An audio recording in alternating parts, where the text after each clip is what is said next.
Welcome everybody to the reunion of Into the Draglands Season 2. Say hi everybody. Hi. I am here with the cast of Season 2 here in 2021. It was an amazing year. We were able to film yet another season of Into the Draglands. This was a fan-requested season actually. They wanted it back, and so we got a couple people to come in, we got some people to audition, and we filmed the whole season a little over 6 months ago.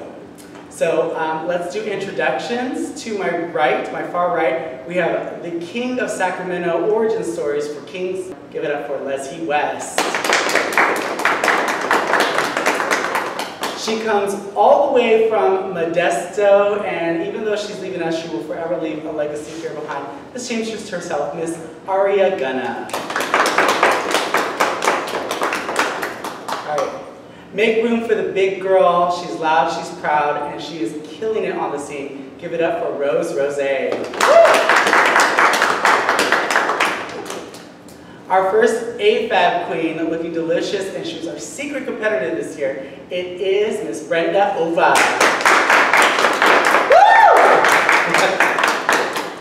To my left, she's brand spanking new to the scene, but she's been killing it in the game now that she's 21 and she's ready to just hit the ground running. It's Miss Claire Doe. To my far left, she's a Latina goddess. She is everything that you want in fashion, music choices, rock, and she is just a phenomenal host and performer. It's Miss Rosalia Valentine. To my other left, an artist who has albums, EPs, a voice, killer instinct, fashion beyond her years, and just an overall amazing performer here in the 916. It's Yaya the artist. And last but certainly not least, from a little town in Lockford, and now making it big in the game, the winner of Season 2 of Into the Draglands, Elena Roberts. Alright, so I just want to give you guys some info about everything. One, this was a fan-requested season. That means that after the first season, which was a passion project, something to do during quarantine, there was so much outpour from fans that they wanted to see a second season. They were even rallying for a third season mid-season 2, which is crazy.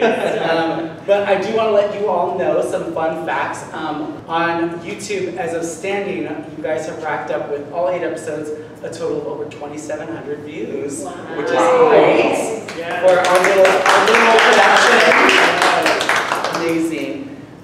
We want to do a quick thank you to all of our sponsors. I'm going to do this as quick as I can. So thank you to Badlands, to WERRRK.com, to Terran Through You, to Makeup and Mimosas Brunch, to Deja Sky, our commentator for the season, to Suzette Vanetti, Dr. Dennis Gross Skincare, to the San Joaquin Pride Center, to House of Omega and Alpha Apothecary, to K-Rex Nails, Serotonin, Mercedes Monroe, Mercury Rising, DJ Pocket with Pride Night Vacaville, to Liz, Betty Booger, Paradise Nightclub, and Eli Avalos for everything you've done. Thank you so much. And then, of course, to our other sponsor and also the people who fed us this season, Rebecca Cave, Diana Romero, and Brenda Romero.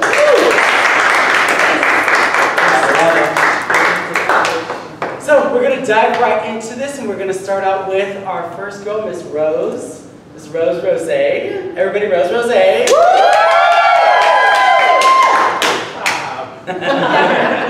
So, Rose, just right off the bat, you were primed to be top 4 this season. How did you feel going in once you came here in the workroom? I felt pretty confident in my abilities. I felt pretty confident in my growth that I've shown and what I had to offer. I felt like it was very at a level. I didn't see myself better than anybody, but I did see myself ready to compete against some people, and I did see myself bringing something to the table each episode. Awesome. You've had wild success after we filmed, in between filming, and going forward. Where does the hustle come from? Honestly, it's it 100% stems from my childhood, having to raise my brother at such a young age. I just had such a go, go, go, keep working type of mindset. And drag, it was no stop to that either. It was the same thing. It was, you know, take what you can. Any work is work, even if it's just getting your name out there for a tip spot. It's worth it. At the end of the day, it pays off for people. Snaps to that. So, through this experience, what did you take away from doing this season? Oh, girl, it was humbling. I learned how to humble myself. Very, very. I think that was the biggest thing, but it was a good thing to happen for me. I didn't see it as such a negative thing. I did see it as, you know, sometimes things aren't going to work out the way you thought it would, and you have to, what's next? You know what I mean? You can either dwell in it and be upset, or you can keep pushing forward and on to the next and better thing. Awesome. And last, but certainly not least, do you think you could be a performer and or love vintage music? Absolutely not, girl. I don't do vintage. It's something you probably never see me do again unless I have to. It's beyond me. I appreciate it. I don't want to appropriate it. Everybody knows what to say. All right, we got a king who is on the go, go, go. It is Lez-he West, everybody. So Lez-he, during this season, you had an accident happen during one of your performances. How are you doing now? I'm still in a brace, just to maintain my knee in place. But other than that, I'm able to perform. I'm cooking more. I'm working the door at Badlands and Depot, so I'm able to function. I'm just taking care of myself a little more than I should. We love that. We love that. So during episode 2, My Story, you had a very impactful story that was displayed for everybody to see, and it actually made an impact on a lot of people who watched the show. There was a lot of posting about it, a lot of reposting, messages of people talking about their stories as well. How did that make you feel? So I'm trying not to get emotional, but that was very hard for me to do, and I was really apprehensive about doing it. Like I was very worried because I knew it was going to be very emotional. And when I had people, you know, like Claire reach out and tag me, or I had customers or people watching the show or friends of mine who were tagging me saying, I feel the same way, or I was there, or I understand where you're coming from, it made it more important to me than what my scoring was, because when you make that big of an impact on people, it doesn't really matter what your judging, you know, is, because it's bigger than that. Now that you're back, there is a show, again, once more for the Kings. What do you see for the future for drag kings in general, but also here in the Sacramento scene? I am seeing some really interesting MAB, male assigned at birth performers who are doing drag king performances, which is something we don't see that often, which I'm inviting into our show, and it's really cool to see what they're doing right now, because they're doing makeup that would, I mean, it would take me hours upon hours to do, and they're doing it in like an hour and a half at that, and putting on this great performance, and I'm just looking forward to that, let alone what other kings are bringing out, you know? And then, what challenge did you enjoy, or what challenge would you have wanted to really do after you left? Oh man, that's hard to say, because I wanted to do all three, because the movie challenge was going to be the Labyrinth, because that was the very first performance I've ever done right after David Bowie died. And for the dancing challenge, I wanted to give you something fun, so I was going to do Happy Feet, you know, and I knew I was going to get red for the costume, but I figured, what better to do than do something different? And then as I got to do at the finale, I got to do Faye Bennett, and it was a really big deal for her to see it live. All right, everybody, Lez-he West. All right, moving right on down to the seamstress herself, all the way from Modesto, it's Aria Gunna. Yes. All right, I just gotta ask, how was your adventure here at Into the Draglands after seeing your roommate, best friend, who lived with you for all of season 1 go through this? How was your adventure? It was a roller coaster. I mean, if I'm being honest, I haven't watched the whole season. Oh! I've seen snippets. I've had a lot come up in my personal life in the last 2 months that the format of the show, I love it because it keeps us on edge. But with the anxiety that comes with it and the anxiety I was experiencing with my own personal life, it was too much.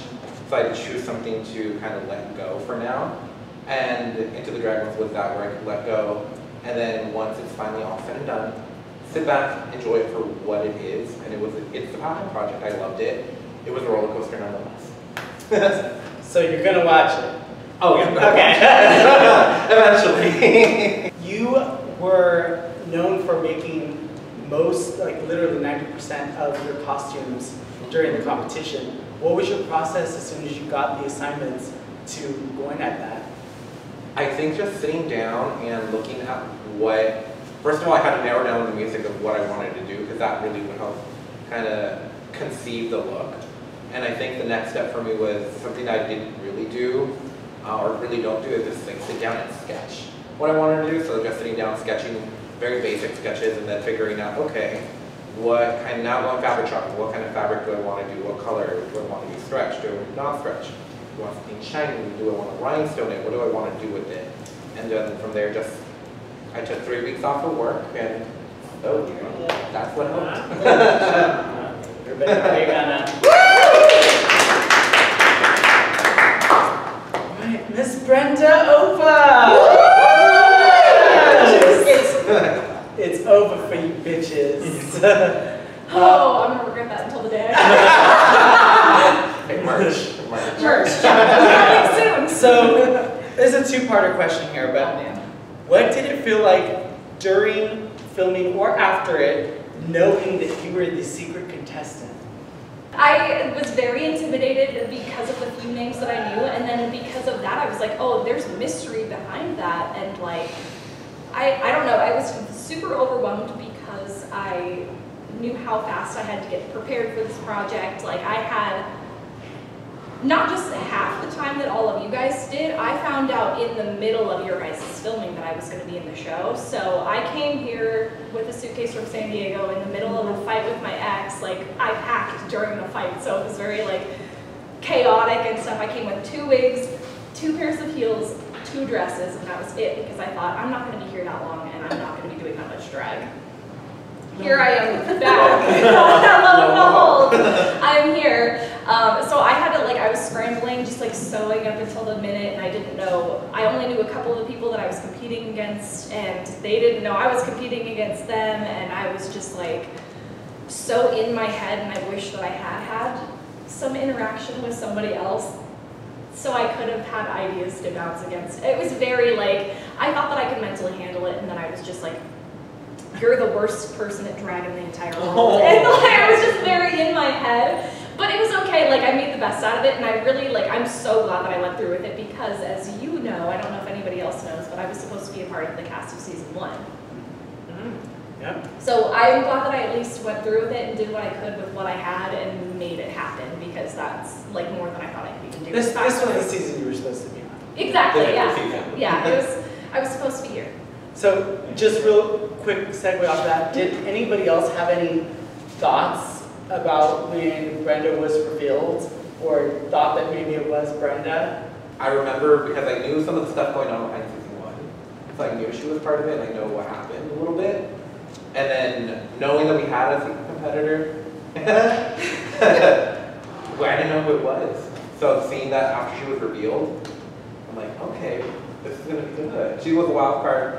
When back in like when we got the season 1 thing, I kind of in my head I went through seeing, okay, who's gonna blend where? She was a wild card for me, but then she wasn't in season 1, and I'm like, oh shit. And then seeing her now, I'm like, oh, she's still a wild card. You never know with Brenda. I thought it was gonna be Tilly. Yeah. Because the week before the competition, I had gone to Lovely's house, and Lovely does a lot of costumes for Tilly as well. And I was like, oh, what's that? What's that? She's like, oh, it's for Tilly. That's for Tilly. And I was like, okay. And then while we were filming, Tilly had posted like a selfie from inside the club. So I was like, it's her. I thought it was her. Thank God for you. Like, I told her, I was like, we switched seasons because originally she was not supposed to be in season 1. That's right.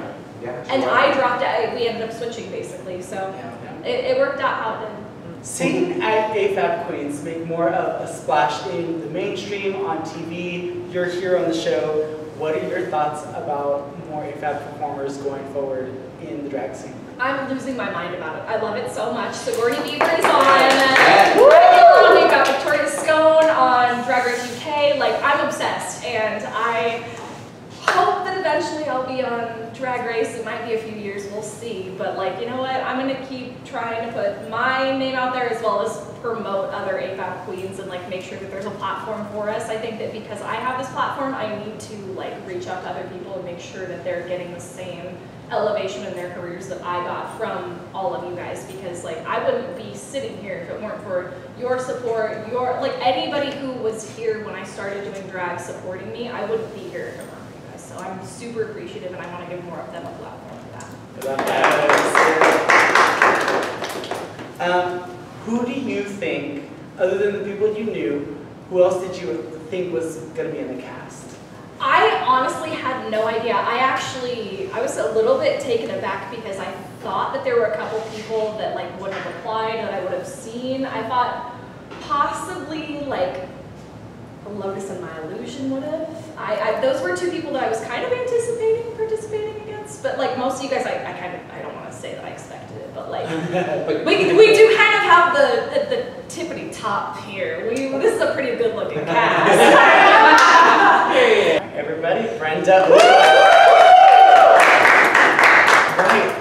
Moving on down to our little button-eyed girl. It's Claire now, everybody. Yeah. So, Claire, how did you feel about your growth on the show from episode 1 all the way to episode 8? Well, I thought it was a pretty big jump, I think, from episode 1 to episode 8. I started off shittily, and then I ended pissily. So it was a nice little jump, I think. What challenge did you find the most hard, and which one did you know was right in your pocket? Okay, well, it's no brainer. Episode 4, All Fired Up, was definitely the hardest for me. I still haven't seen that episode, so no spoilers. But I think the best challenge for me was, I really liked my alternative challenge. I really liked that one. And episode 7 with Imogen Heap. Yeah, the dance challenge. Suspiria number. That was nice. That was my favorite flashbacks. Baby Angel, aka Casey Kimochi, was in season 1, is your best friend. Yes. And you guys have known each other for how long? Since freshman year of high school for me. She's a year older than me, so okay. My freshman year. How long? 5 years? I can't do math. And you were there watching the season 1 with her, and she was the first eliminated. That was rough. And you still applied to be in season 2. What drove that, and how was it between the two of you watching this season? Well, I definitely wanted to make it further than she did. that was probably the biggest thing for me. But watching it together, we didn't actually. I don't think we watched a single episode together, except maybe episode 1. But I don't know, it was fun. She would text me and be like, "You did so good," and I was like, "Aw, thank you." It was like that for 8 episodes. So. And do you feel like you had that support system like you were with her last year? Yeah, definitely. She's my biggest supporter. She made this wig. She helps me with everything. She's here tonight in my car watching anime while I film this. So shout out to Baby Angel. She's such a fucking diva and such a queen. Yeah, shout out to Baby Angel. Yeah. And then, how do you feel about being the comedy queen of Beyond the Draglands? I mean, Girl, the footage. what would you call The footage it? is there. What would you call it? You see. I can't be both? Yeah, that's what was that's the comedy one. So we would have people commenting and people actually asking if Claire Doe was in the next episode of Beyond the Draglands. And obviously, it was the entire behind-the-scenes program, so you would have been in everything because everybody filmed every episode. But we would literally have people say that they watched Beyond the Draglands just to see what one-liner you'd spit out, what kind of antics you would get into. You had a couple great catchphrases throughout. I have my personal favorite. Ball bitches work it. I'm talking about you, Aria. I'm never going balls again. That was one time thing. But how was that seeing yourself on that show? I don't know, I'm quirky. Yeah, you are. You're quirky, but you're totally a cunt. I will say That's a that compliment. you're super sweet, but you're also very shady at the same time. Super Oh, shady. yeah. And you're such a brat. But I will say she knows how to dish it out, but she knows how to take it too. No, she doesn't. Wait, I've said this to Claire before. It's a thing called only child syndrome. And Claire does it really badly. What was the question? Everybody, Claire Doe. Okay, so now we're going to move into our finalists, our top 3 of the season. We have Rosalia Valentine, Yaya the Artist, and Elena Roberts. So how was your journey from getting the assignments all the way to getting to top 3 for you? Well, I remember with season 1, Helen, you had reached out to me asking like, hey, we're doing this project, if you want to do it, you know, it's quarantine, so we want to do something fun. And at the time I said, yeah, that does sound fun, but really, like, I haven't had a break from drag, so I'm going to kind of just maybe chill and not do that. And then when I watched season 1 of Into the Draglands, I was like, damn it, I should have done it, that looks so much fun. So since the first episode of ITD season 1 came out, I was already preparing for season 2. I was thinking like, oh my god, what can I do? What can I get together? What challenges would I get? Like, trying to think of repeat challenges. So my preparation for season 2 started with season 1. And the work that I brought into season 2 was some stuff that I had done in the past, some brand new stuff, but overall I think it was really telling of my growth as an artist from when I started doing drag so long ago to now. And even into the finale, I wanted to include things that I've done in the past and things that I don't typically do. So I think it was a great way to showcase everything that I've learned so far and showing how adaptive I can be to competition. But I mean, my track record of getting second place in everything I do, persistent, so. No, I mean, we live together, so I share the same sentiment. You know, watching season 1, You were also asked to be on season 1 too. Correct, yes. So I definitely experienced the FOMO. Every episode, I planned like what I would have done for that episode. So coming into season 2, I had like a pretty rough outline of what I wanted to do and what I wanted to show. I hadn't done drag in like a year. So it was a lot of taking costumes out, you know, making new stuff. So it was a lot of work that went into it. I felt kind of rusty going into it, but as I was getting feedback from the judges and feedback from everyone else, I felt like I still had it. And it was nice to have that reassurance that even after taking a little bit of a break, I could jump back in as if nothing had changed. Except that I gained 30 pounds, but, you know. But kudos where kudos is deserved. Yaya is the most decorated. She won the most amount of challenges. Yep. Yep. Woo! Well, we tied our game challenge with. Yeah, but my scores were higher. My scores were higher. So. And then Elena? I mean, my whole fascination with ITD definitely started with season 1 as well. I was actually on the crew, helping running around. I filmed a few excerpts behind the scenes for ITD season 1, and I mean that was absolutely amazing. But to see kind of just the inner workings of it all, and to see that a lot of these queens, it wasn't just a competition, it was a chance for all of them to showcase what they had, what they got. And when when I was invited to be on the cast of season 2, that's exactly what I wanted to do. Stockton girls, they don't always get, I feel, the credit that I think that they deserve. We are very hardworking and stuff, and in preparation for like ITD2, I was in the studio, I was working on mixes from sun up to sundown, and I was trying to make sure that what I brought showcased that even though I am a Stockton queen, or even if I had like faded to the background before, that I had what it took to push through, and I could be just as loud, just as exuberant as like the Sacramento girls or the other girls in like the area. What process did you go through picking your finale choices? We'll start with Yaya. Oh my god, I don't know. I had this like wave of creativity after we had been done filming. So a lot of the like mixes and ideas that I brought to the finale were things that had been in development for a while. I knew that going into it, I wanted to construct and make everything that I wore, 95% of what I wore. And the hair was constructed. So I spent a lot of time and hours sewing the costumes and doing the hair and putting together the mixes, which I was excited for, like, to finally have that resurgence of creativity going into the finale. The Teen Idol number was one that I had wanted to do for years. That was a song that I always resonated with. Obviously, Balloon Gate happened, but going into it, it was a collection of numbers that I had always wanted to do. So I was excited.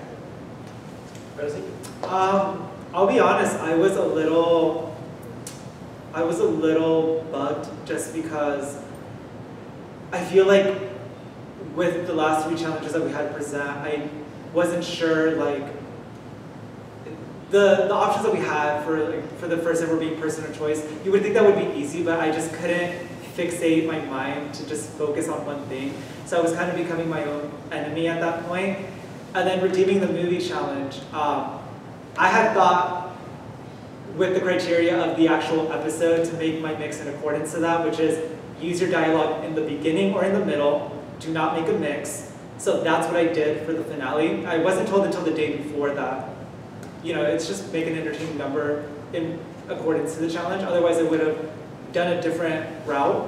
But that put me in such a box in my head saying, what can I choose that has a dialogue in the beginning and the middle with a song that'll make sense? And that's why I chose the song that I did. And then the finale, which was a Wild Card Christina song, that one that was actually the easiest one. You would think that would be difficult to like formulate, but I was like, no, I know what I got to do for Christina. These 2 songs that I was assigned that I didn't know I would get until the song played, were similar enough that I could plan a skeleton and then just zhuzh it up for whichever song I actually got.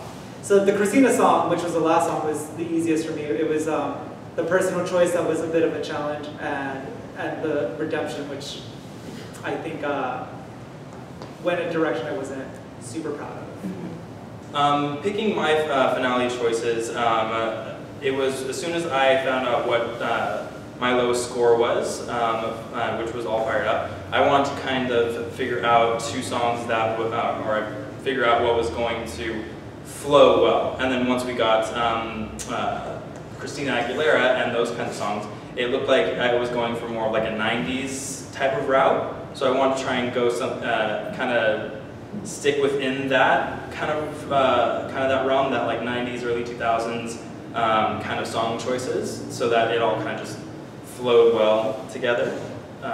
And then again, I had made the All Fired Up mix as a parody because I had chosen everybody's songs from the season except for Rose, because I didn't see your Fired Up one. That's okay. But it would have won it. But yeah, so but yeah, I wanted to do that. I wanted to do that as a parody. It's kind of like an homage to like everybody, which is another reason why I put I'm Blue twice in there for Lez-he and Yaya doing it. Rosie, You were eliminated, and then you were brought back with the Deja Sky save. So how did you feel after that episode? It was honestly so conflicting because I went on Instagram Live after I got eliminated just to kind of share my thoughts, but I honestly wasn't impressed. I came into the competition knowing, you know, you doing a competition does not guarantee you winning, and I've said that so many times. So when I got eliminated, I was like, that happened so long ago, I was proud of my work, whatever, we're good. I got shows coming up, catch me at the live shows.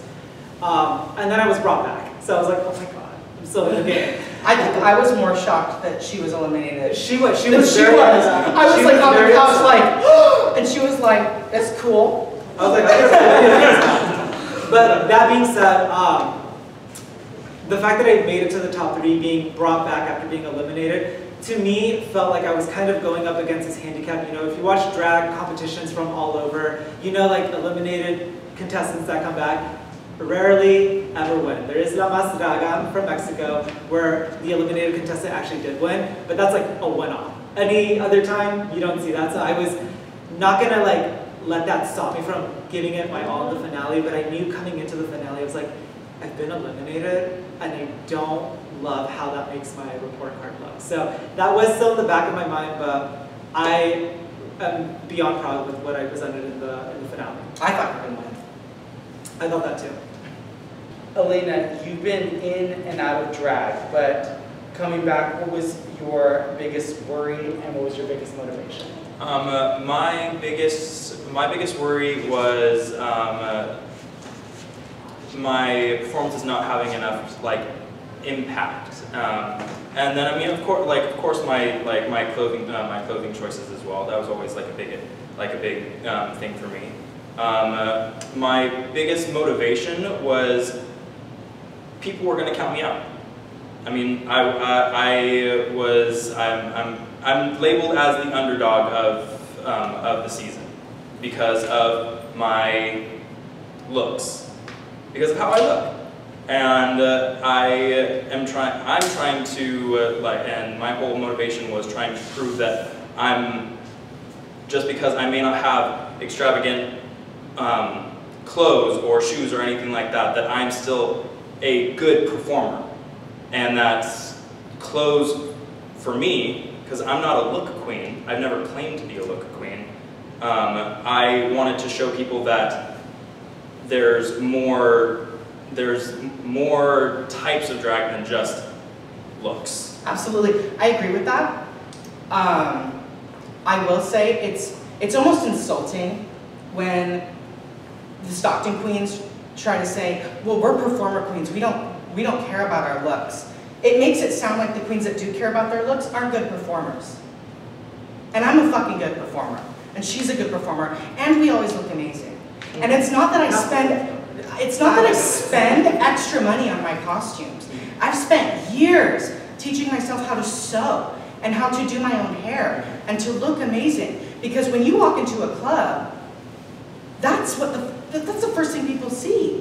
You're there to create an ambiance, and you're there to create an atmosphere for the whole club. So for you to say that the look doesn't matter, as a drag queen, you are a costume designer, you are a comedian, you're a performer, you're a dancer. You have to do it all. So I understand that I'm not trying to say that the look isn't everything. Obviously the looks are important. The mug is important. The look is important. I'm not saying that is important. I'm not saying that that I didn't go through like what I had to create looks that I thought were cohesive with it. I'm just saying that my style, of drag and everything, isn't going to be how you see it. My looks aren't going to be as extravagant as yours, because my style, my song choices, my performances and everything are not yours. That's true. Correct. They're not yours. So Yaya, this was a big return for you after a year of not doing drag. Were you nervous, confident? Did you feel like you were ready? Yes and no. I mean, coming into it, obviously, and I'm really mean to myself as it is. So taking a year and a half off, or a year, whatever the time was, you know, I had gained 30 pounds. I hadn't made any new costumes. I hadn't made any new mixes. I hadn't worked on anything. So to me, that drives me crazy. When I feel like I'm not creative, it makes me my own worst enemy. So coming into it, I was very much nervous. I had gained weight, I had to change how I did my body and how I wore my costumes. So yeah, I was nervous, but once I started going, I was able to tell myself, like, nothing's changed. You've got this. You know, no matter what size you are, it doesn't matter. Like, obviously as drag queens, we can change our bodies, you know? So it's like, I just cinched harder and had it bigger, and, you know, I knew I had it. And I just needed to get back into it to know that I had it. All right, everybody, we're going to get into these group questions now. Some of these were asked by some of our judges, some of these were asked by our fans. So you just answer however you want, respond appropriately. So for the group, I want you each to select a favorite performance you had of another contestant. From what I've seen, I'm going to go off of episode 1. I'm going to say what gagged me the most was Rosie. The one with the skates. Even though you did fall, you recovered well. I didn't even notice it, and I'm blind, so. But I think that was the most gaggiest, that episode, because you're one of the ones that came out with something I was not expecting. So that was one of my favorites. Claire? Oh shit. What? I thought I had some more time. The first thing that comes to mind is Rosie's little, I think it's the episode 2 challenge where she shows her rosebud off. Oh, hands down, Yaya's Napoleon Dynamite. I'm sorry, that's probably one of my favorite movies in the entire world, and she didn't need to lip sync. She nailed every just tiny beat in that choreography that I've been watching since 2005 or whenever it came out. Yeah. My favorite dance movie. It literally, I love that movie. I'm gonna say Brenda's Beetlejuice for movie. That was the production on that was so good. I was like, oh, that's gotta be the winner right there. I thought it was good. I enjoyed that one a lot. I would say, mine both go to Claire, but my favorite look of hers for her performance was when she did the impersonation challenge. She just looked so correct. I just love Claire in a leotard, I really do. You might think otherwise, but I thought you're all fired up. Six Flags number.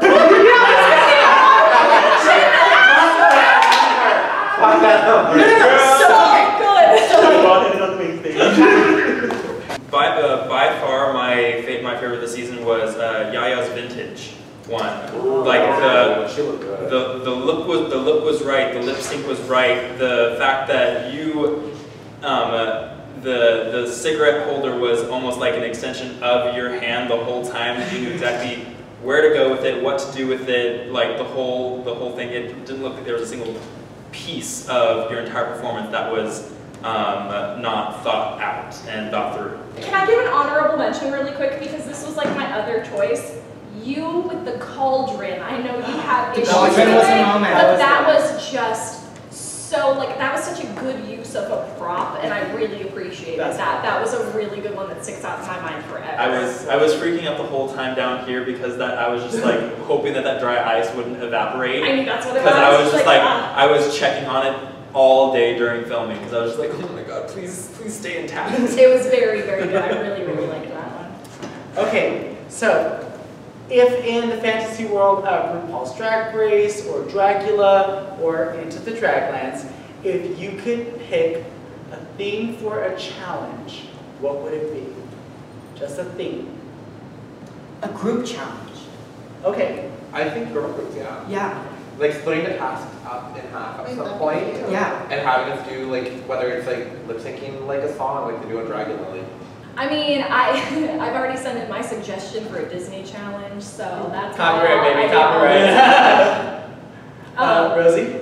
I'm gonna say, obviously we've done impersonation already, but I would say like maybe like evolve impersonation, like to do, you know, similar to like game shows as like celebrities or of some sort, not necessarily like match game, but I don't know. I think I love impersonations. It's really a fun one to watch.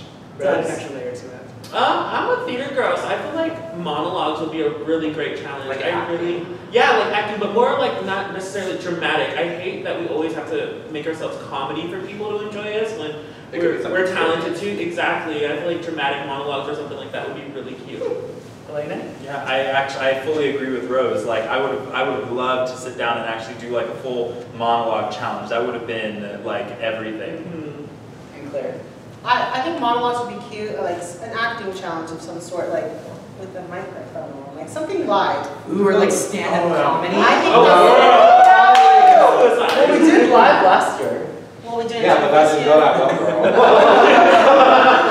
girl. Okay, so just popcorning here. What was it like watching the show as it aired after you had already watched what happened with season 1? I'm assuming everybody watched. And how did you feel being on the other side now with your season being aired? Horrible. Nothing will prepare you for your elimination. All you have is a feeling. You don't have any clear, nothing to process. All you have is a feeling of the critiques, and when you see it, that's when you find out, and it's like, there's nothing that can really prepare you for it. It's really hard, no matter what critiques you got. Yeah, after Rose's elimination, I was completely gagged by that. By the way, I was just like, I had no clue what to even expect from that point on, because I'm just like, well, we had all made our assumptions of who was going to be in the top and who's going to be like here and there, and after that happened, I was just like, I have no clue how this is going to play out now. Yeah, I think we all had our own preconceived notions of how the story was going to go, and we were just like, oh, that first episode, or that second episode when we had that first elimination, was like, Third never mind. episode. Third? Oh my gosh, yeah, you're right. Sorry, I was going to say. I feel like we had to like keep telling like the audience that a lot. They're like, oh my gosh, so who goes home next? I'm like, no, we don't know. We watch with you. And they're always like blown away when we tell them we don't know anything other than what we as an individual performed that day and what we heard from the other performers. So everything that we thought was going to go down from hearing everybody else was not the case. Out the window. Not the case. Watching it as it aired, I was like, oh, we got this ranking completely wrong for this episode. Which was nice because we had no idea what was going to happen, which was very fun to just kind of let go and experience it. I liked watching it. I liked watching it after I did everything. I liked that we were able to do the full range of the show, and then just like sit back and enjoy it. And still have eliminated performers showcased in Beyond the Draglands. So everybody still gets to do the challenges, which I think is fun. And I feel like it would also be kind of different if we did get eliminated in real time, because people would go home and be like, don't watch the next season. I got sent home second.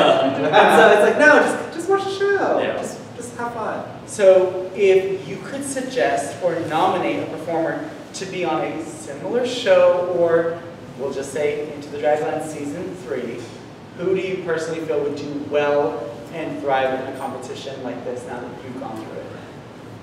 Mud. Oh, Absolutely. 100%. Came out of nowhere and is killing the game. Yeah. Right out the gate. And just a wholesome soul. I think Lotus Party would definitely especially with like some of the looks that she's been turning out of late. I would love to see what she would bring to it. But looks don't matter, right? Professionalism. No, not at all. I would say, You know who else? I would say Red herself. I know she's in the Bay Area now, but she's Kara's daughter, and they are killing the game. I would say Gabriella Galaxy. Not Yes. just because she's like she's my friend, but I feel like there's a lot to her that a lot of people haven't seen yet, and I feel like this would be the perfect way for her to really show her aesthetic, because she's fully realized, has full concepts, and I feel like she'd be ready to do something like this. I think she's very, very new, but she had a spot recently, Unique. Yes, yes. I want to see her. I think that when it comes to filming season 3, when that time rolls around, she's going to be more than ready. Yeah. I think I would like to see Batty Omen. Yes. She's pretty new to the scene, and I saw her debut show. She fucking killed it. I would love to see her on season 3. I would watch that video. She's so good. Yeah. I would recommend Diana Hole. Absolutely.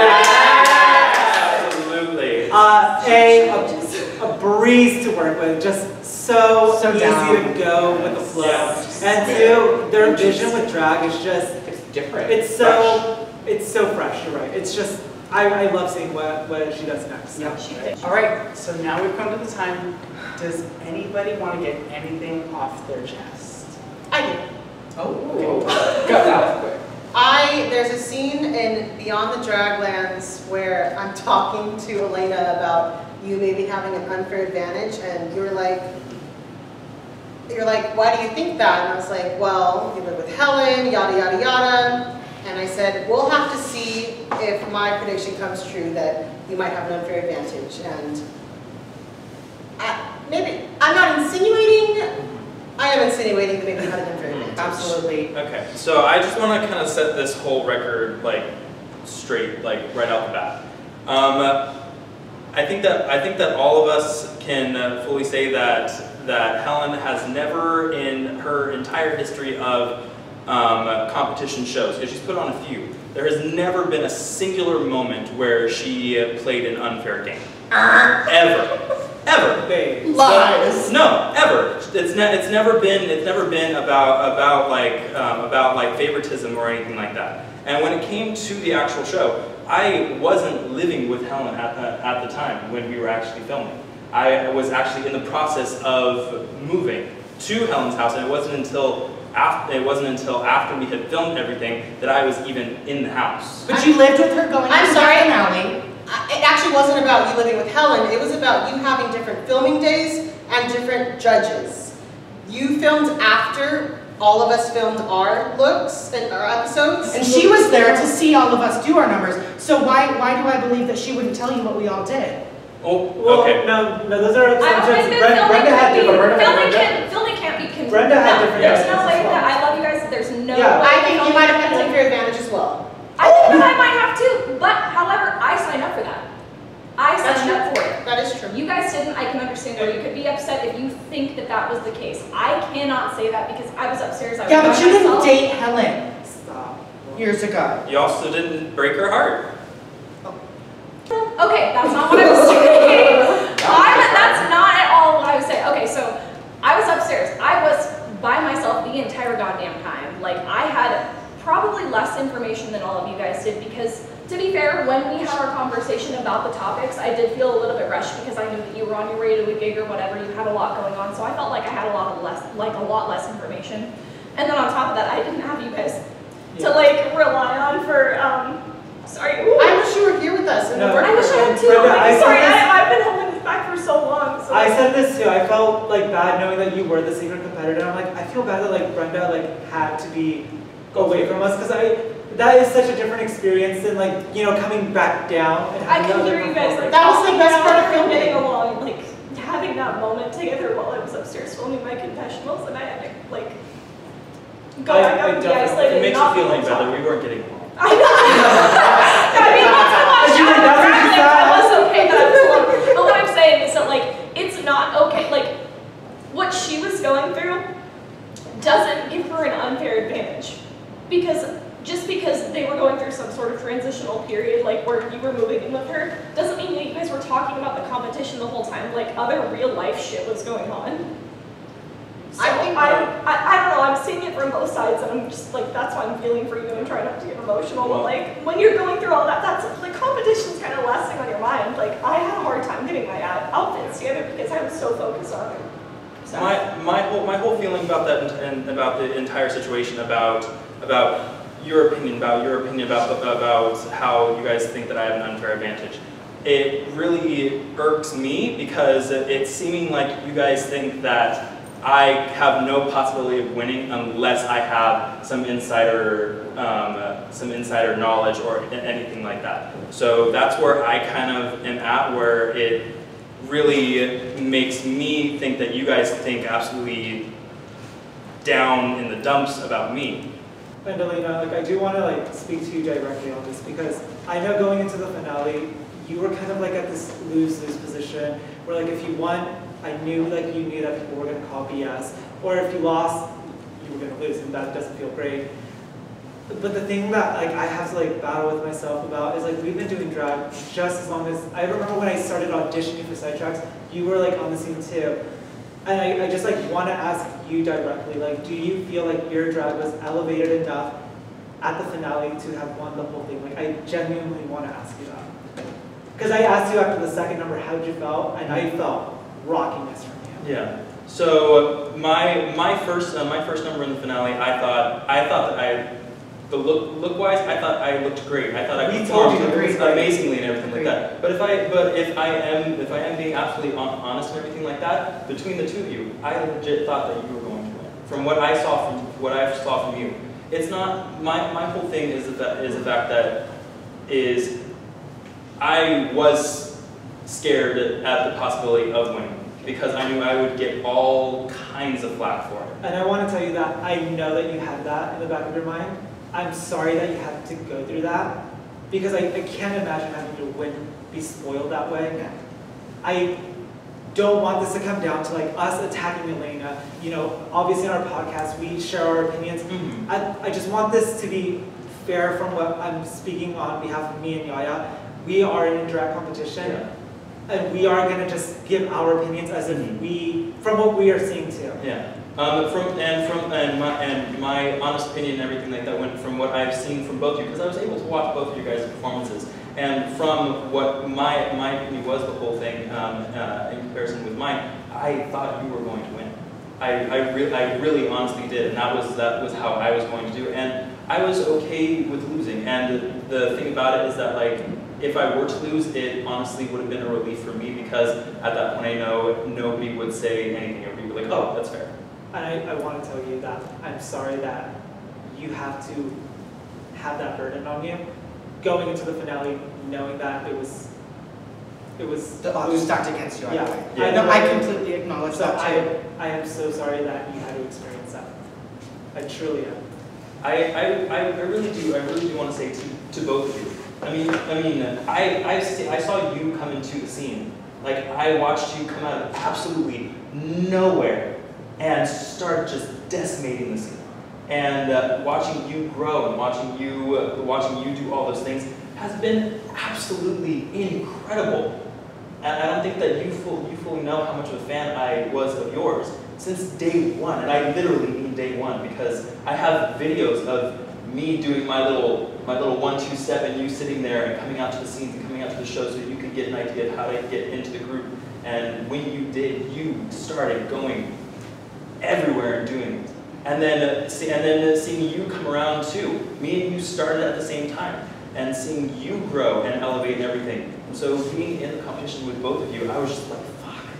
Like, I need to try and elevate myself like to that point. And going into the finale with both of you, I felt the same way. It was just like, shit, I have to bring the best that I know how to do. I do say that in the finale, I presented what I know how to do best. And that's as much as I could possibly do and as much as I could give. But I knew that you two both were just the stiffest competition ever and the fiercest queens that I've ever met. I mean, you guys are great to see. But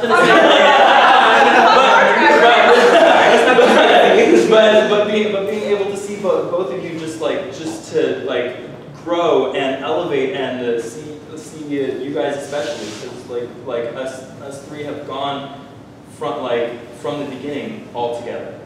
So I mean, I know that was like a rough thing to go into, and I appreciate everything you said. I truly do want to see you just have a phenomenal career, and I hope that like this really ignites you to, you know, keep pushing yourself. Because that's what I feel like everybody can say, that that's what drag is about, is like pushing yourself and continuing to just become the newer and better version of yourself. And you know, I congratulations again. I told you that night, and I genuinely do want that to be clear, that the feelings I have towards the show, the competition, they're not personal, and know that this is what we signed up for. I was never guaranteed win, and I truly do feel that bad that you had to feel the emotions that you had to feel, knowing that it was a lose-lose. Yeah. I wish that you and Faye and other people from Eves in Paradise could develop your careers without having it be tied to Helen all the time. Because when you're booked, Helen's the host. When Faye is booked, was booked, you know, that's always been the thing. It's like, you're there if Helen is there. I would love for you to develop a drag career free of what everyone assumes.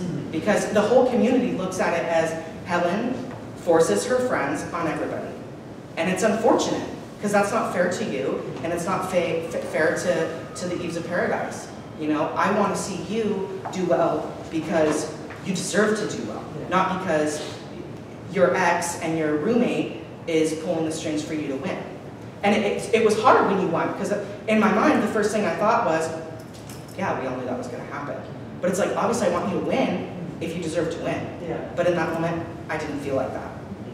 And I think that, I mean, that, again, going into that was always my fear in it.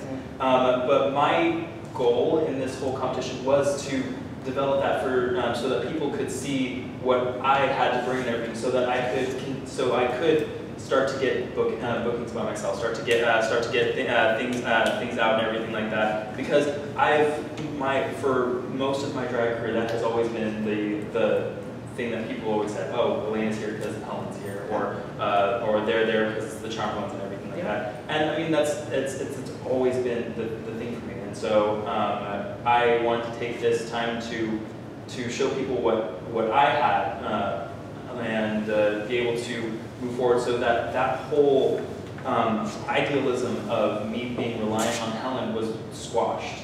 Because during this whole competition, like, I would have to leave the house during editing and during all the things. Anytime that anything during having to do with the competition happened, I had to leave the house. Mm-hmm. I had to be in the other room. I had to be away. I couldn't know anything. May I contest to that? Because actually when I got the information from Helen, we were FaceTiming and I had to exit my house that I was staying in, and she also made sure you were not anywhere near while we were talking. So I do know that for a fact, and yes, that's the case. Thank you all, and I hope that in the future you're able to continue to have conversations, continue to have moments with each other, and continue your drag careers, past this show. Just like last year, it wasn't easy going forward, and it wasn't the most smooth transition. Competitions bring out the heat in people. They bring out that side of us that wants more.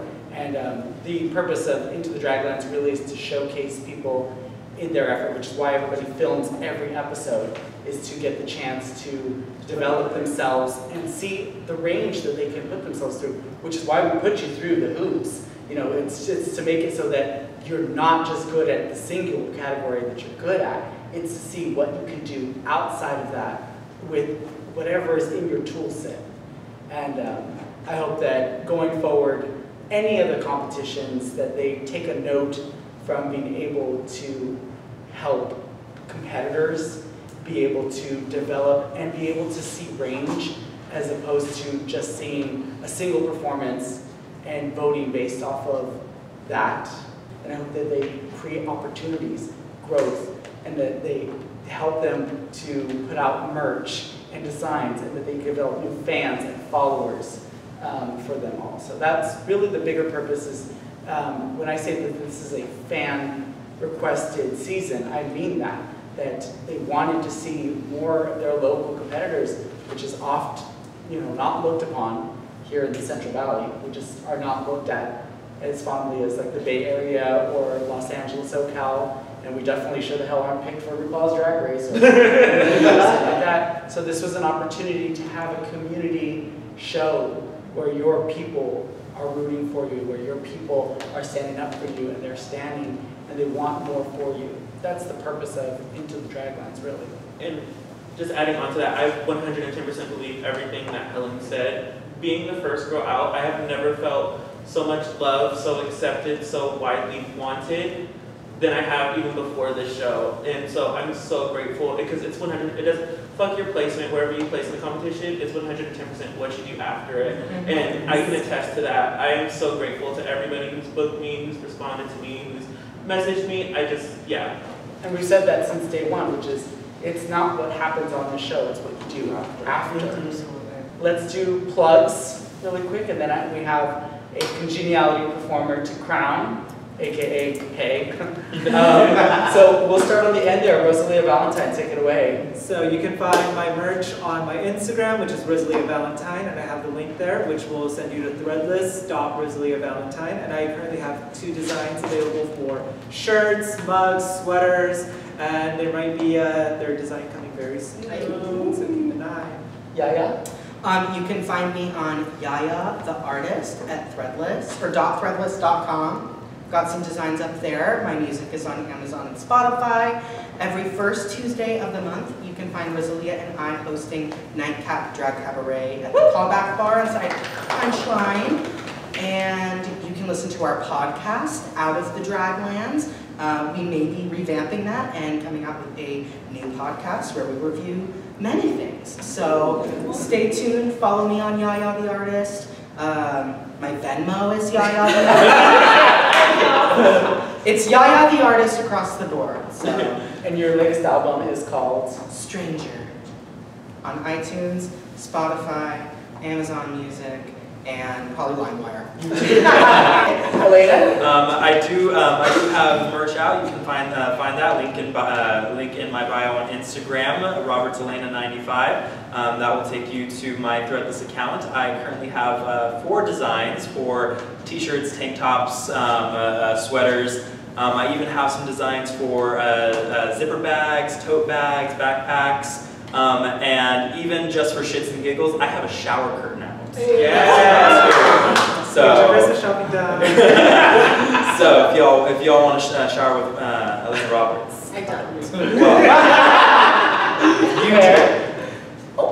Well, I have one merch design out. You can find that on my Instagram @ClaireDyes. Like, I forgot I died. Anyways, it's a really cute merch design, and you can find that on my Threadless link in my Instagram bio. Are we going to see Painted with Claire? I do have a show called World Domination. There's 2 episodes out. One with Rosalie and one with my friend Juliet. There will be more episodes. I don't know when, but you can follow my YouTube channel as well. It's Claire Doe. Brenda? Well, I'm going to be having a YouTube channel coming out soon too. I have a couple videos filmed so far. I'm in the middle of editing right now. I need to get a new laptop so that my computer can handle editing. But until then, please support so I can afford that new laptop. Go follow me on Instagram @BrendaOva. Link in bio for my Threadless. I have a couple of t-shirts. I have a little Beetlejuice design and then another one by Miss Bijou Bentley. You can get that on a t-shirt, and you can also get it on a nice little zipper bag that you can keep makeup or other things in. So go ahead and get one of those because they're really cute. Rose? You can find all my merch in the link in my bio on Rose Rose. It's the same thing for Threadless, Rose Rose. I have 3 designs on there. I have a super cute chibi style one, and then I have my promo look for 2 of them, and that's on cups, stickers, everything else too. What I'm super excited about, I'm in the final stages to getting some custom merch of weed grinders and rolling trays.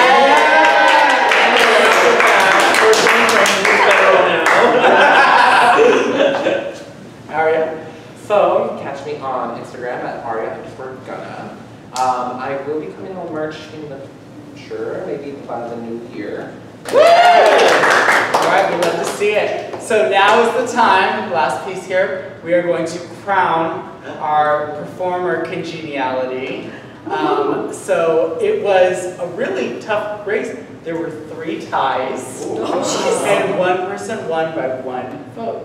I'm sick of this tie shit. I am too. I love tie. I can love some tie right now. Yes. Well, we can announce that we did have a major tie for our final 3. Rosalie, Valentine, and Yaya did tie, so they are both 2nd place. No. And they will be receiving prizes as well. And then we do have our performer congeniality, so can we get a drum roll? This year on Into the Draglands Season 2, our performer congeniality goes to Rosalie!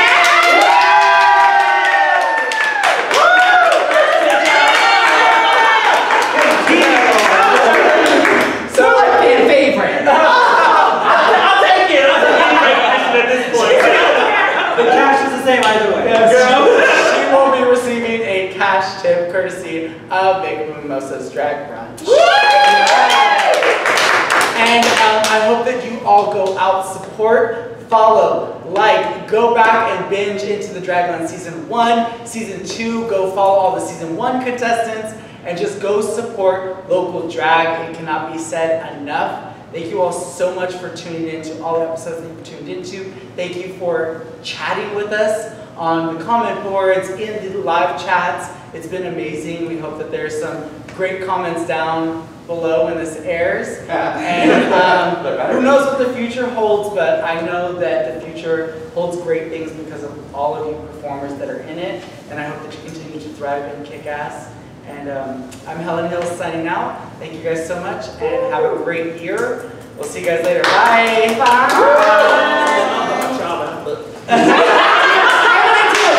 Wait. She's like, I gotta get my For tray. like a trailer, we should all film a piece of us saying something really scandalous. Oh my god, can we please? Girl, fuck off! Fuck you! Fuck off! Okay, wait. Try that again. React appropriately. Okay, and Girl, fuck off! Fuck you too, bitch. Rosie. I know you're lying because I saw the text message. We saw the text message. It's out Girl, we there. talked about it in person. Okay. Claire. Rose, what's good? Rose! That was embarrassing. It's embarrassing. What to do? Embarrassing. You're embarrassing. You should be embarrassed. Wow, you're embarrassing. Elena. You know, I'm fucking done with this. We got another walker. It's about time! Brenda. I mean, you wanted to talk about the socks on the podcast, let's talk about the socks. Yeah, they were white, but then they were black by the end of the note. I didn't want to turn, bitch, and they turned black. I turned into a Swiffer. I had to get that one, I'm sorry. Aria. Claire, I really thought your look on that episode was basic as fuck. I agree. That's your reaction. Rose. But Aria, you told me that you wanted to go home first. Sorry.